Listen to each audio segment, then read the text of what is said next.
창세기부터 요한계시록까지 예수님을 발견하는 새로운 안목의 성경 공부 두란노 성경교실. 안녕하세요. 저는 요즘 이사야 말씀에 푹 빠진 반장 한우정입니다. 오늘도 MG 우등생 최예빈 자매님 함께 해주셨고요. 또 이사야 반에 새로운 얼굴이 있는데요. 최인우 집사님 어서 오세요. 안녕하세요. 네, 반갑습니다. 안녕하세요. 이제 이사야 선생님을 소개해드리겠습니다. 뜨거운 영성과 냉철한 지성의 아름다운 하모니로 이사야서에 담긴 하나님 아버지의 마음을 전해주고 계신 황성수 목사님.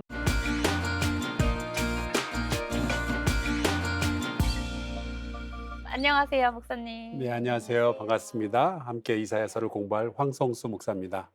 또 오늘 뉴페이스 최 집사님 만나서 반갑고요. 네, 함께 해주신 자매님들께도 감사를 드립니다. 자, 새로운 학생도 있으니까 지난 시간에 배운 말씀 퀴즈 풀면서 잠깐만 좀 복습을 해볼까요? OX 퀴즈입니다. 자, 첫 번째 문제. 하나님께서 포로기 이후 혼란에 빠진 이스라엘 백성에게 정의를 지키며 의를 행하라고 요구하셨다. 하나, 둘, 셋. 맞습니다. 이사야 56장 1절에 나와 있어요. 55장까지는 아직 포로기였는데 이제 56장부터는 바벨론 포로기가 다 끝나고 이제 그 포로들이 예루살렘에 돌아왔다는 것을 배경으로 쓰여진 말씀이죠. 와서 보니까 뭐 성도 무너졌고 성전도 무너졌고 그다음에 백성들의 마음도 다 무너져 내리는 거예요. 과연 여기서 어떻게 이 나라를 도로 세울까? 그때 이제 하나님께서 말씀하신 것이 정의와 의부터 행하라. 왜냐하면 하나님의 구원과 공의가 이제 곧 나타날 거니까 일단 공의의 하나님과 좀 튜닝이 돼야 거기서부터 이제 나라를 잘 세울 수 있지 않겠느냐 하는 말씀이죠. 자, 그럼 두 번째 문제 나갑니다. 이사야는 이 이스라엘 백성에게 이방인들을 예루살렘에서 다 내쫓으라고 명령했다. 하나, 둘, 셋. 맞습니다. 이 질문은 제가 살짝 트릭을 넣었는데 에스라, 느헤미야 여기를 보면은 이방인들을 다 내쫓는 이야기가 나오거든요. 이방인들 때문에 우상 숭배가 들어왔고 이 사람들 때문에 백성이 혼란하게 되지 않았느냐, 다 내쫓자. 그래서 우리 유대인들만 순수하게 여기서 지내자라는 이야기를 하죠.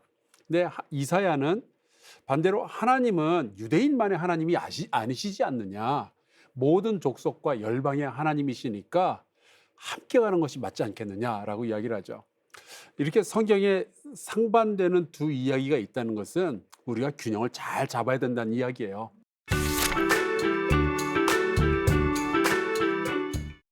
자, 오늘은 우리가 이사야 60장에서 63장까지 배워볼 텐데요.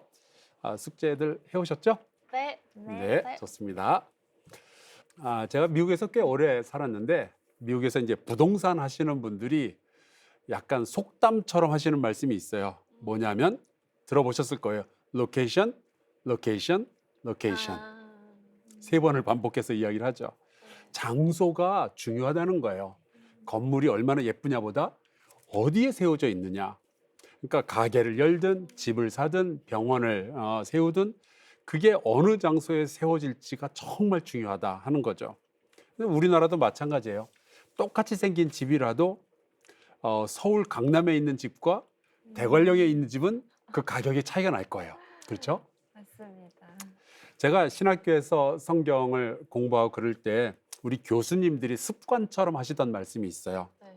구약을 공부하든 신약을 공부하든 이것은 꼭 깊이 생각을 해야 된다. 그게 이거예요.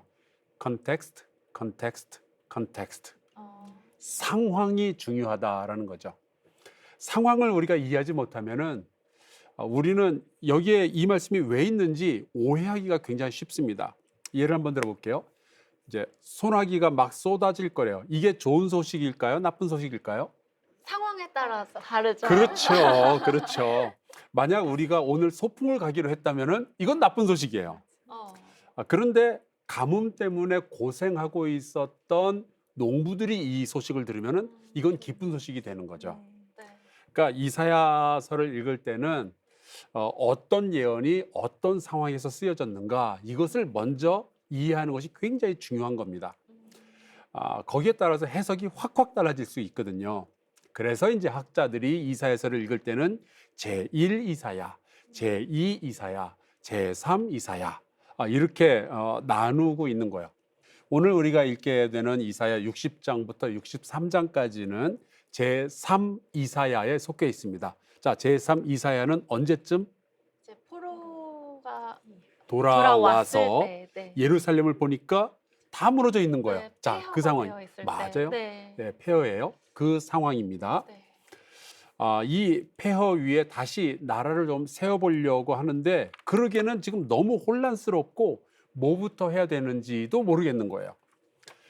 그게 뭐 이 이스라엘 사람들이 죄가 너무 많아서 혹은 정신력이 약해서 그런 게 아니에요.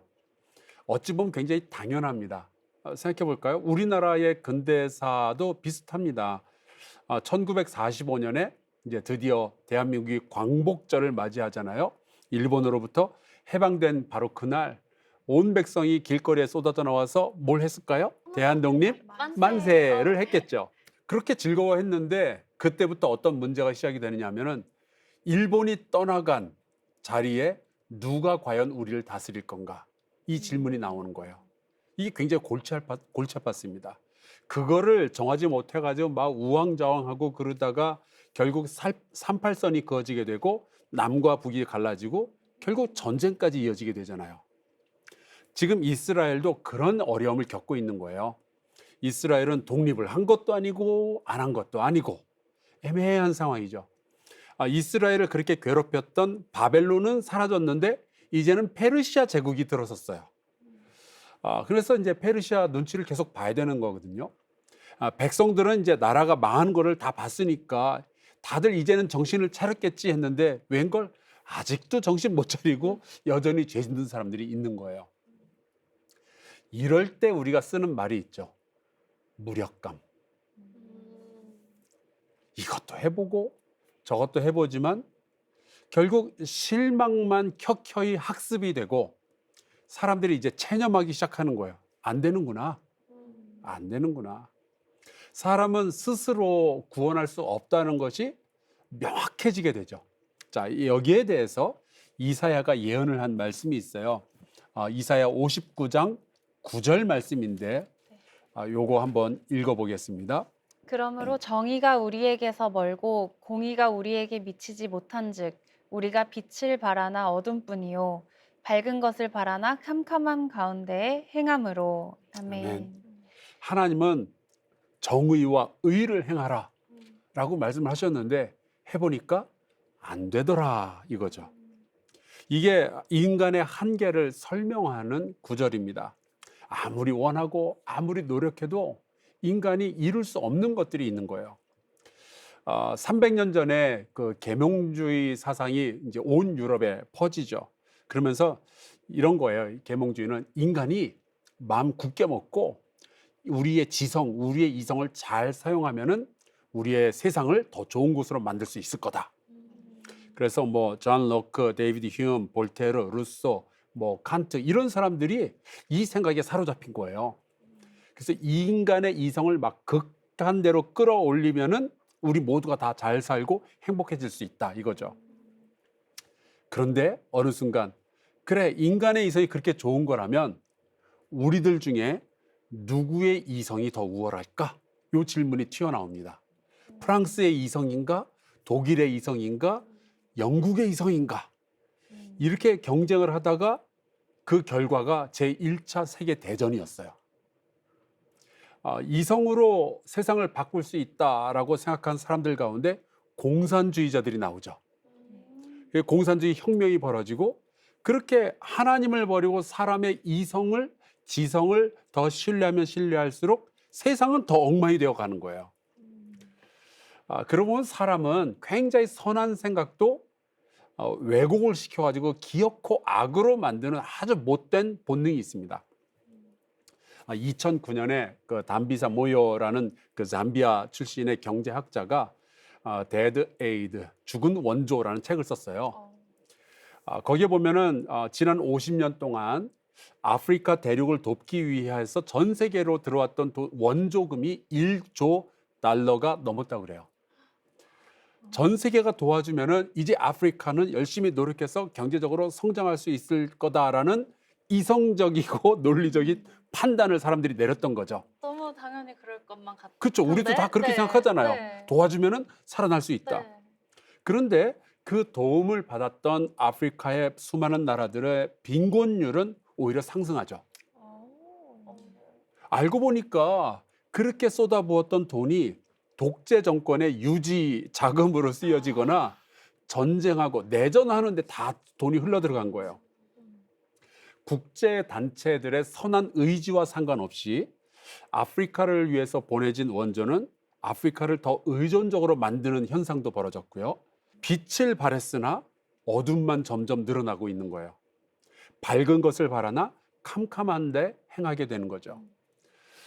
여러분, 우리가 이 인류의 역사로부터 배우는 것은 굉장히 분명해요. 사람은 스스로를 구원할 수 없습니다. 선한 것이 무엇인지 아는데 선할 수가 없는 거예요. 그래서 우리는 하나님의 도움 없이는 아무것도 아닌 거죠. 그래서 사람의 한계를 너무나도 잘 아시는 하나님은 이사야를 통해서 오케이, 내가 직접 너희한테 갈게 라고 말씀을 하시죠. 그게 이제 59장 20절인데 누가 한번 읽어주실래요? 여호와의 말씀이니라. 구속자가 시온에 임하며 야곱의 자손 가운데에서 잿가를 떠나는 자에게 임하리라. 아멘. 네.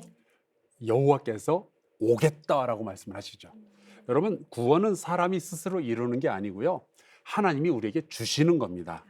그래서 성경은 우리가 어떻게 구원을 얻는지 그 비결을 설명하는 책이 아니고 하나님이 우리를 어떻게 구원하시는지 그것을 설명하는 책이 되는 거예요. 자, 이러한 그 배경을 알고 이제 이사야 60장을 보도록 하겠습니다. 1절과 2절 한번 읽어 주실래요? 일어나라 빛을 발하라 이는 내 빛이 이르렀고 여호와의 영광이 내 위에 임하였음이니라. 보라 어둠이 땅을 덮을 것이며 캄캄함이 만민을 가리려니와 오직 여호와께서 내 위에 임하실 것이며 그의 영광이 내 위에 나타나리니. 아멘. 이거 어디서 노래로 들어본 적 없으세요? 있어요. 일어나라 빛을 발하라. 예, 맞아요. 이게 너무나도 좋은 말씀이니까 이게 이제 찬양으로 많이 만들어지죠. 그러니까 오신다라고 약속하셨던 하나님이 진짜 오시는 거예요. 제2 이사야에 속하는 51장으로 잠깐만 돌아가서 보면은 뭔가 비슷한데 약간 다른 말씀이 나와요. 17절 말씀인데 51장 17절. 요거는 제가 한번 읽어볼게요. 여호와의 손에서 그의 분노의 잔을 마신 예루살렘이여 깰지어다 깰지어다 일어설지어다. 약간 다르죠. 여기서는 이제 깨어서 일어나라. 근데 이제 제3 이사에 속하는 60장으로 와서 보면은 일어서서 빛을 발해라. 그렇게 돼요. 뭔가 이제 그 다음 단계로 좀 진보한 느낌이 나잖아요. 우리는 이사야서가 말하는 우리의 모습은 스스로 일어설 수도 없고 스스로 빛을 낼 수도 없고 스스로를 구원도 못해요. 그런데 하나님이 우리에게 임하시면, 하나님이 도우시면, 하나님이 우리의 빛이 되시면 드디어 우리는 일어나서 세상에 빛이 될 수 있는 거죠. 그래서 이제 60장 19절에 이런 말씀이 있어요. 읽어주실래요? 다시는 낮의 해가 내 빛이 되지 아니하며 달도 내게 빛을 비추지 않을 것이요 오직 여호와가 내게 영원한 빛이 되며 내 하나님이 내 영광이 되리니. 아멘. 여기 보세요. 여호와가 내게 영원한 빛이 되며. 아멘. 그러니까 이제 우리가 일어나서 빛을 비출 수가 있게 되는 거죠. 그러면 이제 우리가 이렇게 생각해 볼 수 있어요. 만약에 우리 예수 믿는 성도들이 세상에서 빛을 내지 못하고 있다면 그 이유가 뭘까요? 만약에 대한민국의 교회들이 이 세상에서 빛을 내지 못하고 있다면 그 이유가 뭘까요? 저는 살짝 이런 염려를 해요. 혹시 하나님이 우리의 빛이요, 우리의 영광이라는 이 강력한 고백을 우리가 못하고 있는 것은 아닐지. 빛으로 임하시는 그 하나님을 우리가 아직 믿지 못하거나 혹은 경험하지 못한 것은 아닐지. 그래서 하나님 아닌 다른 걸로 지금 빛을 내려고 그러는 거 아닐까라는 염려가 살짝 있습니다.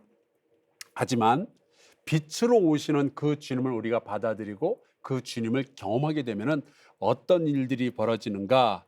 60장 3절을 한번 다시 볼까요? 나라들은 내 빛으로, 왕들은 비치는 내 광명으로 나아오리라. 아멘. 그러니까 예루살렘은 예전에는 바벨론으로 막 포로가 되어서 끌려갔거든요.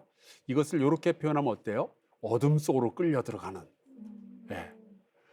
그런데 이제는 반대가 됐어요.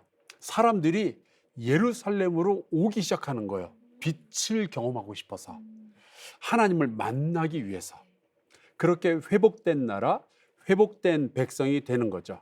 근데 이것을 옛날에는 어둠 속으로 끌려 들어갔으나 이제는 하나님과 함께 빛을 내는 이 백성, 요 과정을 이사야가 몇 차례 반복해서 이야기를 했는데 60장 10절 한번 읽어주실래요? 내가 노하여 너를 쳤으나 이제는 나의 은혜로 너를 불쌍히 여겼은즉 이방인들이 내 성벽을 쌓을 것이요 그들의 왕들이 너를 섬길 것이며. 아멘. 나의 은혜가 있기 때문에 이제는 그들의 왕들이 너를 섬기게 될 거다. 근데 옛날에는 벌을 받았던 사람들이거든요. 자, 비슷한 말씀이 15절에도 또 있으니까 읽어주실래요? 전에는 내가 버림을 당하며 미움을 당하였으므로 내게는 가는 자가 없었으나 이제는 내가 너를 영원한 아름다움과 대대의 기쁨이 되게 하리니. 아멘. 아멘. 이제 과거의 모든 죄는 용서받았고 고난은 멈출 거고 하나님의 빛과 영광과 놀라운 기쁨이 이제 차고 넘치게 될 거예요. 왜냐하면 내가 너를 그렇게 만들 것이기 때문에. 그러니까 용서받은 죄인들은 선택받은 하나님의 백성이 되어서 구원을 이제 선포하기 시작하는 거예요. 여러분 이 순서가 반대가 되면 절대로 안 되겠죠. 구원을 선포하던 자들이 어둠 속으로 끌려 들어가면 안 되겠죠. 그런데 언제 그렇게 되는가? 하나님께서 이런 약속을 하셨는데 60장 22절 한번 볼까요? 그 작은 자가 천명을 이루겠고 그 약한 자가 강국을 이룰 것이라. 때가 되면 나 여호와가 속히 이루리라. 아멘. 때가 되면 나 여호와가 속히 이루리라. 그때가 언제일까요? 날짜는 잘 모르겠어요. 근데 그때가 오면 어떤 사건이 벌어지는지는 이제 좀 알겠죠. 61장에 그때 어떤 일들이 벌어지게 되는지가 이제 나와 있는데 61장 1절과 2절을 한번 보겠습니다. 주 여호와의 영이 내게 내리셨으니 이는 여호와께서 내게 기름을 부으사 가난한 자에게 아름다운 소식을 전하게 하려 하심이라. 나를 보내사 마음이 상한 자를 고치며 포로된 자에게 자유를, 갇힌 자에게 노임을 선포하며 여호와의 은혜의 해와 우리 하나님의 보복의 날을 선포하여 모든 슬픈 자를 위로하되. 아멘. 그러니까 하나님의 때에 하나님께서 이런 일을 이룰 거다라고 하셨는데 그때에 어떤 일들이 벌어질 거냐? 누군가에게 주 여호와의 영이 임하는 거예요. 그리고 이분에게 하나님께서 기름을 부어 주시죠. 여기 나오는 이 기름을 붓는다라는 말이 구약성경에 자주 나오는데 히브리어로 하면 마샤흐라고 해요. 마샤흐는 기름 부음을 받았다. 근데 바로 이 마샤흐에서 메시아라는 말이 나옵니다. 예, 그렇죠. 그리고 이 메시아를 헬라어로 번역하면은 크리스토스, 그리스도가 되는 거예요. 자, 아직은 누군지 잘 모르겠다라는 표정으로 계속 좀 말씀을 이어가 볼게요. 기름 부음 받은 이 사람이 메시아인데 이 사람이 마음이 상한 자를 고치고 자유를 선포를 한대요. 이 사람이 도대체 누굴까? 전통적으로 유대인 학자들은 이 사람이 이사야 선지자 자신일 거다라고 해석을 했어요. 선지자는 성령의 인도하심을 받고 또 기름 부음을 받기도 하고 그러니까. 그런데 생각해 보면은 지금 이거는 이사야가 포로기 후기에 대해서 쓴 글이잖아요. 이사야는 이미 죽고 없는 거예요. 그러니까 과연 이사야가 이 시기에도 마음이 상한 자를 고치며 자유를 선포하는 사역을 할 수 있었을까? 못하죠. 이미 죽었으니까. 자, 그러면 이렇게 생각해 볼 수 있어요. 여지껏 우리가 예루살렘이라는 그 도시에 대해서 이야기를 하고 있었으니까, 그러면은 이 예루살렘을 얘기하는 거 아닐까? 의인화시켜서 말하는 거 아닐까? 그런데 과연 예루살렘이 포로 후기에 정말 마음이 상한 자를 고치고 자유를 선포하는 백성들이 살고 있었는가? 절대로 아니었어요. 이 시기에 쓰여진 구약 성경의 마지막 그 말라기라는 책이 있잖아요. 거기에 보면 이런 말씀이 나옵니다. 말라기 2장 3절. 여기에 그 예루살렘 백성에 대한 이야기가 나오는데 제가 읽을게요. 보라, 내가 너희의 자손을 꾸짖을 것이요, 똥, 곧 너희 절기에 희생의 똥을 너희 얼굴에 바를 것이라. 너희가 그것과 함께 제하여 버림을 당하리라. 그러니까 하나님이 진짜 화가 나신 거예요. 말씀만 읽어도 벌써 냄새가 나는 것 같아요. 예루살렘은 여전히 말썽꾸러기였어요. 하나님이 기껏 다 막 회복을 시켜주시겠다고 약속하셨는데 여전히 이 이스라엘 백성들, 예루살렘 백성들은요, 하나님께 예배드리러 왔을 때 더러운 예물을 바쳐요. 11조 떼어 먹어요. 그러니까 사람은 조금만 기회가 있고 조금만 편해지면은 하나님을 배신하고 죄를 지으려고 하는 게 이렇게 딱 보이죠. 말라기가 지금 그 이야기를 하고 있는 거예요. 그래서 하나님이 이제 다시 심판을 선포를 하십니다.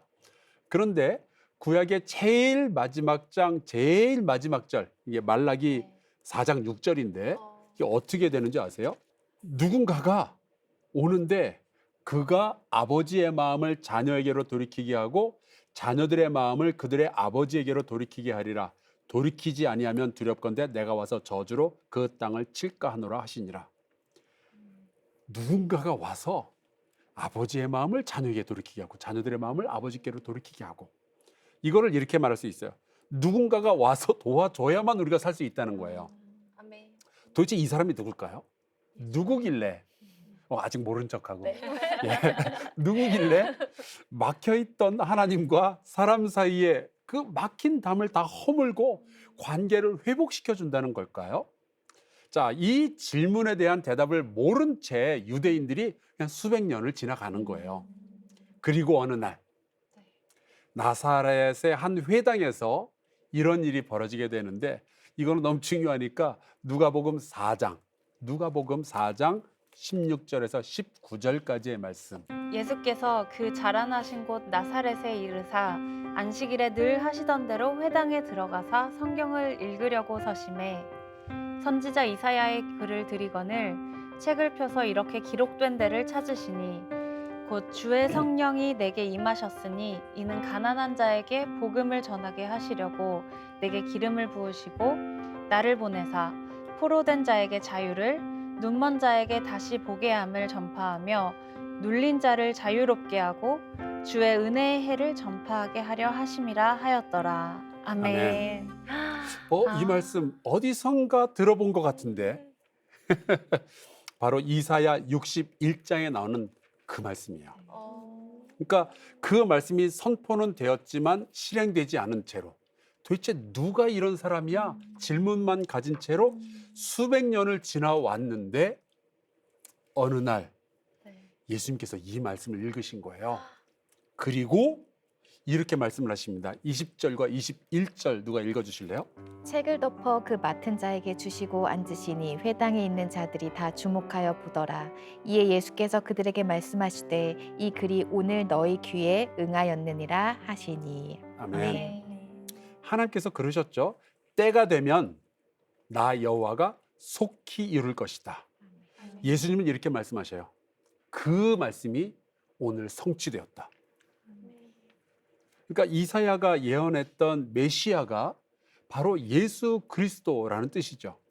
하나님의 때가 드디어 이르렀고 예수님은 모든 사람을 죄로부터 자유케 하는, 해방시키는 그 사역을 시작한다라고 선포를 하신 거예요.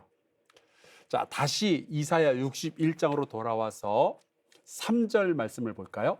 무릇 시온에서 슬퍼하는 자에게 화관을 주어 그 죄를 대신하며 기쁨의 기름으로 그 슬픔을 대신하며 찬송의 옷으로 그 근심을 대신하시고 그들의 의의 나무 곧 여호와께서 심으신 그 영광을 나타낼 자라 일컬음을 받게 하려 하심이라. 아멘. 그러니까 예수님이 우리를 위해서 이 일들을 해 주시는 거예요. 그런데 이 말씀을 가만히 묵상하면 좀 먹먹해지는 부분도 있어요. 왜냐하면 슬퍼하는 자들에게 화관을 주시기 위해서 우리 예수님은 가시관을 쓰시거든요. 우리에게 기쁨의 기름을 주시기 위해서 예수님은 겟세마네 동산, 겟세마네라는 이름 자체가 기름틀이라는 뜻이에요. 거기서 땀이 피같이 되도록 기도를 하시죠. 또 우리에게 찬송의 옷을 입히시기 위해서 예수님은 벌거벗겨지십니다. 우리가 의의 나무가 되게 하시려고 예수님은 나무에 달리시게 되죠. 그래서 이 말씀을 읽을 때마다 좀 먹먹한 부분이 있어요. 자, 이제 62장을 한번 가서 볼까요? 1절은 전통적으로 하나님의 약속 혹은 맹세 혹은 하나님의 선언으로 해석을 했는데 1절 말씀 한번 읽어주세요. 나는 시온의 의가 빛같이 예루살렘의 구원이 횃불같이 나타나도록 시온을 위하여 잠잠하지 아니하며 예루살렘을 위하여 쉬지 아니할 것인즉. 아멘. 아멘. 자, 이 말씀에 보면은 나는 의와 구원이 나타날 때까지 안 쉴 거야 라는 하나님의 굉장히 강력한 의지가 보이죠. 그래서 이 말씀을 볼 때마다 저는 또 요한복음 5장 17절이 생각이 나는데 거기 보면 이런 말씀이 있어요. 예수께서 그들에게 이르시매 내 아버지께서 이제까지 일하시니 나도 일한다. 이 말씀은 그 베데스다 연못에서 38년 된 병자를 고쳐주셨는데 하필이면 그날이 안식일이었어요. 그래서 이제 사람들이 막 와서 따지는 거죠. 왜 안식일인데 병자를 고쳐주냐? 왜 이 사람 보고 자리를 들고 그걸 들고 걸어가라고 얘기를 하느냐? 막 항의를 하니까 그때 예수님께서 하신 거예요. 아버지가 지금도 쉬지 않고 회복과 구원을 위하여 일하시는데 나도 쉴 수 없거든. 그 말씀을 하시는 거죠. 하나님은 우리가 구원 얻기까지 쉬지 않고 일하겠다라고 말씀하시는데 이 대목에서 이사야 9장 7절도 한번 가서 볼게요. 요거 제가 읽을 테니까 들어보세요. 그 정사와 평강의 더함이 무궁하며 또 다윗의 왕자와 그의 나라에 군림하여 그 나라를 굳게 세우고 지금 이후로 영원히 정의와 공의로 그것을 보존하실 것이라. 그 다음에 이렇게 말씀하셔요. 만군의 여호와의 열심히 일을 이룰 것이다. 아멘. 그러니까 하나님은 우리의 구원을 위해서 대충 일하시는 분이 아니고 피곤하면 좀 쉬었다 하시는 분이 아니고 열심히 지금까지 쉬지 않고 일하시는 아버지이신 거예요. 그분의 자녀된 우리를 살리시려고. 그 하나님이 꿈꾸시는 게 있는데 그게 이사야 62장 3절입니다. 이거 한번 읽어주실래요? 왜 그렇게 열심히 일을 하시는가? 너는 또 여호와의 손이 아름다운 관, 내 하나님의 손이 왕관이 될 것이라. 아멘. 우리가 하나님의 손에 들려진 아름다운 왕관이 될 때까지, 우리가 하나님의 기쁨이요 영광이 될 때까지 하나님은 쉬지 않고 일하겠다라고 말씀하시는 거죠. 그런데 우리가 하나님의 기쁨이요 영광이 되는 게 뭐 절대로 우리의 외모나 아니면 우리의 능력 가지고 되는 일이 아닌 거죠. 이거는 하나님의 열심으로 이루어지는 거예요. 우리가 죄인인데, 우리가 연약한데 기어코 우리를 의롭고 구원받은 백성으로 만들어내시는 거죠. 무엇을 통해서요? 예수 그리스도의 삶과 죽음과 부활을 통해서요. 그리고 그 모든 아버지의 열심과 쉬지 않고 일하신 결과가 62장의 마지막에 나와 있어요. 11절과 12절 읽어주실래요? 여호와께서 땅끝까지 선포하시되 너희는 딸 시온에게 이르라. 보라 내 구원이 이르렀느니라. 보라 상급이 그에게 있고 보응이 그 앞에 있느니라 하셨느니라. 사람들이 너를 일컬어 거룩한 백성이라 여호와께서 구속하신 자라 하겠고 또 너를 일컬어 찾은 바 된 자요 버림받지 아니한 성읍이라 하리라. 아멘. 자, 드디어 이제 하나님의 구원의 완성이 보이기 시작하는 거죠. 그런데 이제 여기 있는 말씀의 그 어투를 제가 한번 좀 묵상을 해봤는데 하나님은 바로 이 말씀을 하시면서 막 이렇게 벅차오르는 그러한 느낌으로 말씀을 하시는 것 같아요. 아버지로서 쉬지 않고 일했던 그 결과가 자녀가 다시 살아나는 거잖아요. 자녀가 회복이 되는 거잖아요. 마치 왜 땀방울이 흐르는 그 얼굴에 미소를 짓고 요럴 때 이제 손은 보통 이렇게 하죠. 예. 내가 우리 아들, 우리 딸 살려냈어. 너무 약간 뿌듯하게. 너무 뿌듯하게. 네, 그러니까 감격스럽기도 하고. 막 자랑스럽고 네. 감격스럽고 뿌듯한 마음을 가지고 이 말씀을 하시는 아버지의 모습이 좀 상상이 돼요. 자, 그러면은 하나님의 이 뿌듯한 선포를 듣는 우리는 어떻게 해야 될까요? 기뻐해야죠. 네. 그리고 하나님을 예배해야죠. 제가 왜 지금까지 살아오면서 수없이 많은 사람에게 수없이 많은 선물을 줘봤어요. 아마 여러분도 굉장히 많은 선물들을 여기저기 줘봤을 거예요. 특히 이제 뭐 성탄이나 생일이나 뭐 이럴 때 이제 선물을 주잖아요. 근데 때로는 반응이 신통치 않을 때도 있어요. 전 아니지만 그런 경험하는 분들도 있대요. 선물을 줬는데 네. 그 다음날 그 선물이 당근에 올라왔다고. 네. 그건 너무 실망스럽지 않아요? 예. 근데 만약에 내가 준 그 선물을 받은 사람이 막 너무 좋아하고 이거 내가 필요했었다고 막 그러면은 준 사람도 마음이 너무 기쁘지 않겠어요? 네. 우리는 하나님에 의해서 다시 찾아진 사람들이고 버림받지 않은 사람들이 된 거잖아요. 마치 잃어버린 한 마리 양처럼, 마치 아버지께 돌아온 탕자처럼, 마치 예수님의 제자가 된 세리 마태처럼 우리는 이제 다 회복이 되었어요. 이 모든 것이 다 하나님 아버지의 열심으로 쉬지 않고 일을 하신 바로 그 결과죠. 이것을 우리가 은혜로 받는 구원이라고 이야기를 하는 거예요. 아멘. 결국 구원은 우리를 위한 것이기도 하지만 그것이 또한 하나님의 즐거움이기도 한 거죠. 아버지의 뿌듯함, 그게 우리의 구원인 거예요. 그래서 우리는 그 구원의 즐거움을 가지고 하나님께 기쁨으로 예배를 드려야 되는 거죠. 자, 이제 62장 1절부터 이어지는 말씀을 이사야의 기도로도 해석을 할 수 있어요. 그러니까 이사야는 이스라엘이 구원 얻기까지 쉬지 않고 기도하고 제가 복음을 전하겠습니다라고 선언을 하는 거죠. 이사야는 혼자만 기도하는 것이 아니라 이제 사람들을 초청해서 우리 같이 기도하자. 그렇게도 볼 수가 있어요. 그래서 6절, 7절 한번 읽어봐 주실래요?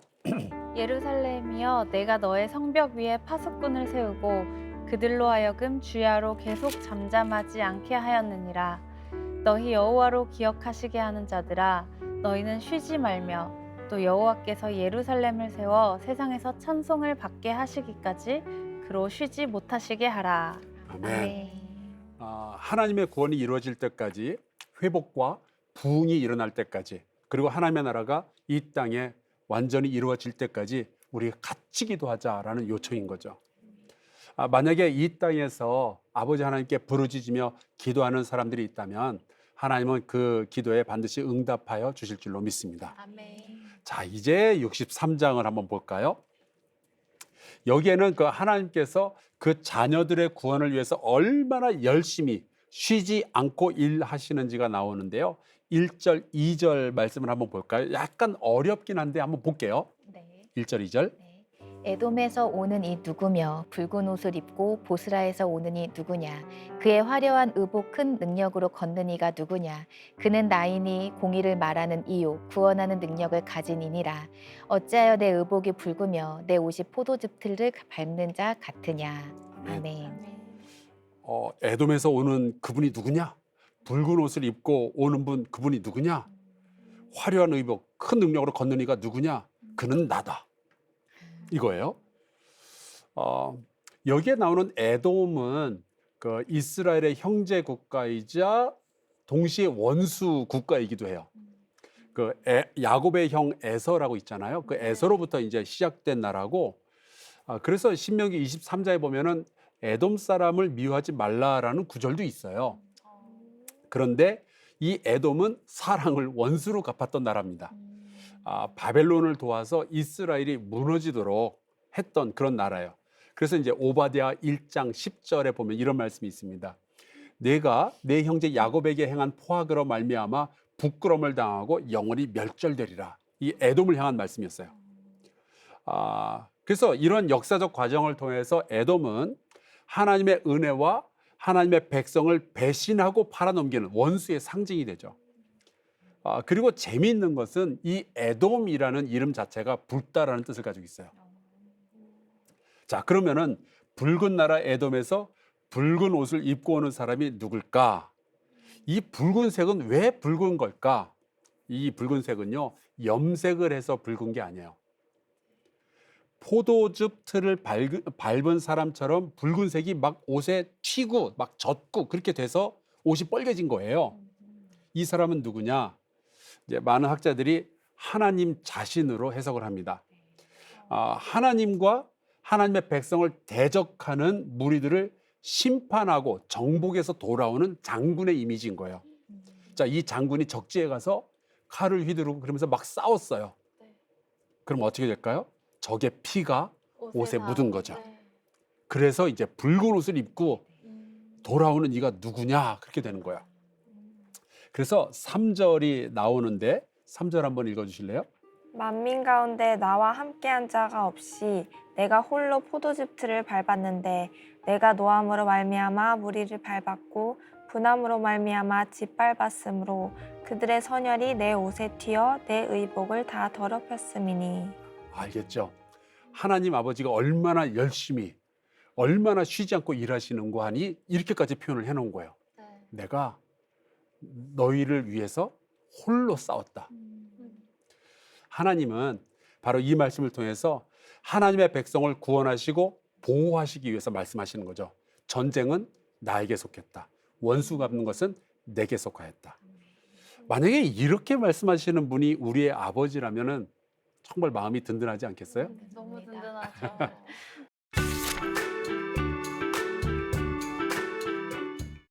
목사님, 저 질문이 하나 있는데요. 네. 저희가 하나님의 자녀로서 책임을 가지고 열심히 일해야 할 때도 있지만 또 내 힘을 내려놓고 하나님이 일하심을 그냥 바라만 봐야 하는 때도 있잖아요. 그러면 이제 순종으로 일할 때인지 아니면 믿음으로 멈출 때인지 그런 걸 어떻게 분별하는지 너무너무 궁금해요. 우선 우리가 움직이냐 멈추냐 이거는 옳고 그름의 문제는 아닌 것 같아요. 종종 우리가 그렇게 느끼거든요. 움직이자니 좀 믿음이 약한 것 같고 가만히 있자니 책임을 회피하는 것 같고 그런데 움직이는 것도 믿음일 수 있고요. 멈추는 것도 순종일 수 있어요. 우리의 진짜 문제는 뭘 했냐 뭘 안 했냐 이런 것보다 우리가 하려는 모든 일들이 하나님으로부터 비롯되었느냐 하는 거죠. 내가 움직이는 것 혹은 내가 멈추는 게 하나님께서 지시하신 것이냐. 달라스 윌라드 같은 분은 이렇게 이야기해요. 하나님 나라에서 가장 위험한 것은 아무것도 안 하는 게 아니라 하나님 없이 뭔가 하는 거라고. 저도 이제 깜짝깜짝 놀랄 때가 있는데 제가 이제 목사잖아요. 그럼 이제 저는 늘 제가 하는 일에 대해서 하나님의 일을 한다라고 이야기를 하거든요. 근데 하나님의 일을 하느라 너무 바빠서 하나님과 교제할 시간은 없는 거예요. 이게 맞는 걸까요? 아니죠. 그러면 뭘 해도 지금 잘못하고 있는 거예요. 내가 멈췄어도 잘못한 거고 내가 움직이고 있어도 잘못한 거죠. 그러니까 옳은 일인데 잘못된 방식으로 하는 거 그거 별로 지혜롭지 않은 것 같아요. 그래도 뭐 분별에 대해서 물어보셨으니까 이렇게 대답을 할게요. 순종으로 움직여도 되는 때는 언제냐? 부담은 있는데 쫓기는 느낌은 안 들 때. 내가 막 이거 안 하면 안 될 것 같아 막 이런 거보다도 좀 그런 느낌이 덜 들 때는 움직여도 괜찮을 때인 것 같아요. 그러니까 실패해도 이 일에서 실패해도 내 자신이 완전히 망가질 것 같다 그런 느낌이 안 들 때 그때는 움직여도 되는 때예요. 이거 실패하면 큰일 난다가 아니라 하나님께서 하시는 일에 내가 참여할 수 있구나. 그때가 움직이고 순종할 때죠. 근데 믿음으로 멈출 때는 일을 내가 열심히 하면 할수록 다툼이 더 생기고 두렵고 하나님으로부터 좀 멀어지는 것 같을 때, 우리가 이제 일하다 보면은 일 잘하려고 하다 보면은 누구랑 싸울 일들이 벌어지거든요. 나는 이렇게 했으면 좋겠는데 저 사람 때문에 자꾸 일이 망가지는 것 같아요. 근데 그때 이런 생각을 해봐야 돼요. 사랑이 없으면 아무것도 아니다. 그래서 그때는 차라리 멈추는 게 나을 것 같아요. 우리가 너무 긴장하고 일하지 않아도 충분히 사랑받는 하나님의 자녀거든요. 그러니까 우리가 알죠. 내가 움직이거나 혹은 멈추려는 생각을 할 때 이 결정이 어디서부터 비롯됐는지 우리는 알 거예요. 그 정도면 대답이 될지 모르겠네요. 저는 아까 목사님이 말씀하시길래 여호와가 내게 영원한 빛이 되며라고 말씀하셨잖아요. 그러니까 사람들한테 빛이 된다는 그런 이제 책임감을 가지고 크리스천인 거를 모든 사람한테 저는 좀 이렇게 말하고 다니는 편이기는 한데요.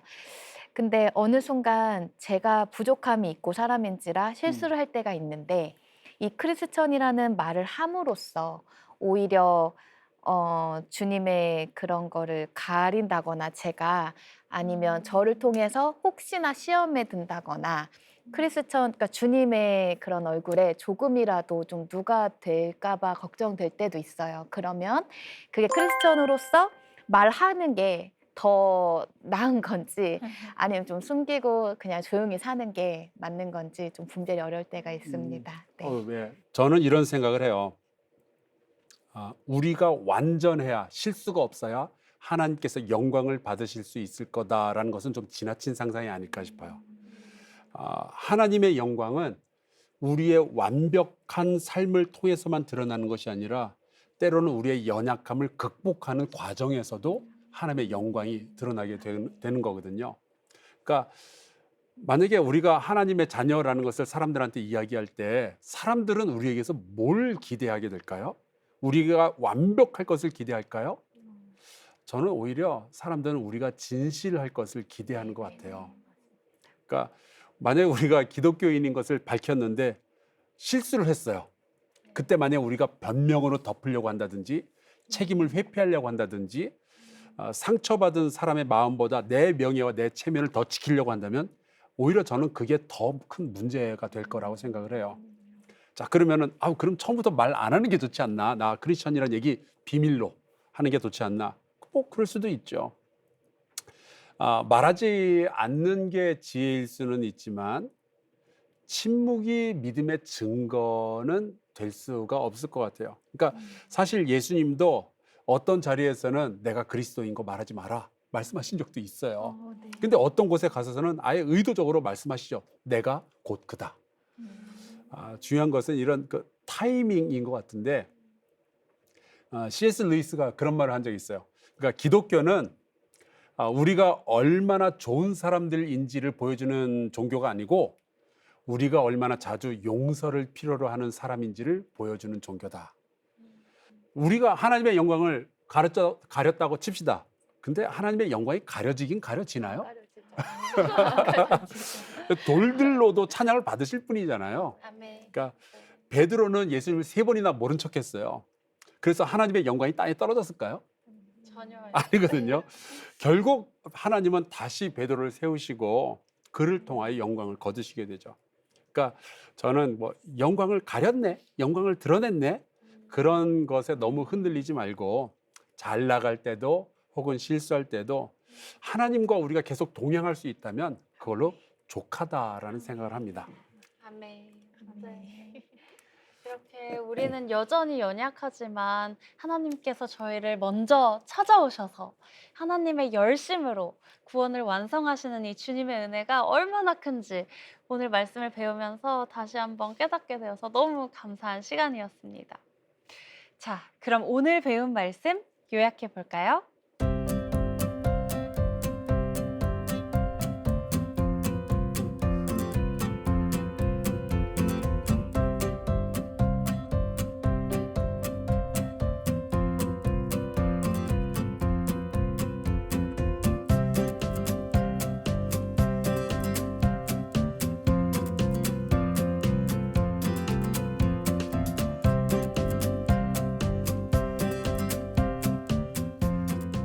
자, 이제 오늘의 숙제는요. 이사야서 64장부터 끝까지 다 읽어오기. 근데 66장이 끝이니까 네. 거기까지 읽어오시면 되겠습니다. 3장 남았네요, 목사님. 저희. 그렇습니다. 와, 열심히 읽어오도록 네. 하겠습니다. 목사님, 오늘도 사랑의 말씀 전해주셔서 감사합니다. 네, 말씀 주셔서 고맙습니다. 창세기부터 요한계시록까지 예수님을 발견하는 새로운 안목의 성경 공부 두란노 성경교실. 다음 수업도 기대하는 마음으로 꼭 출석해 주세요. 그럼 다음 시간에 만나요.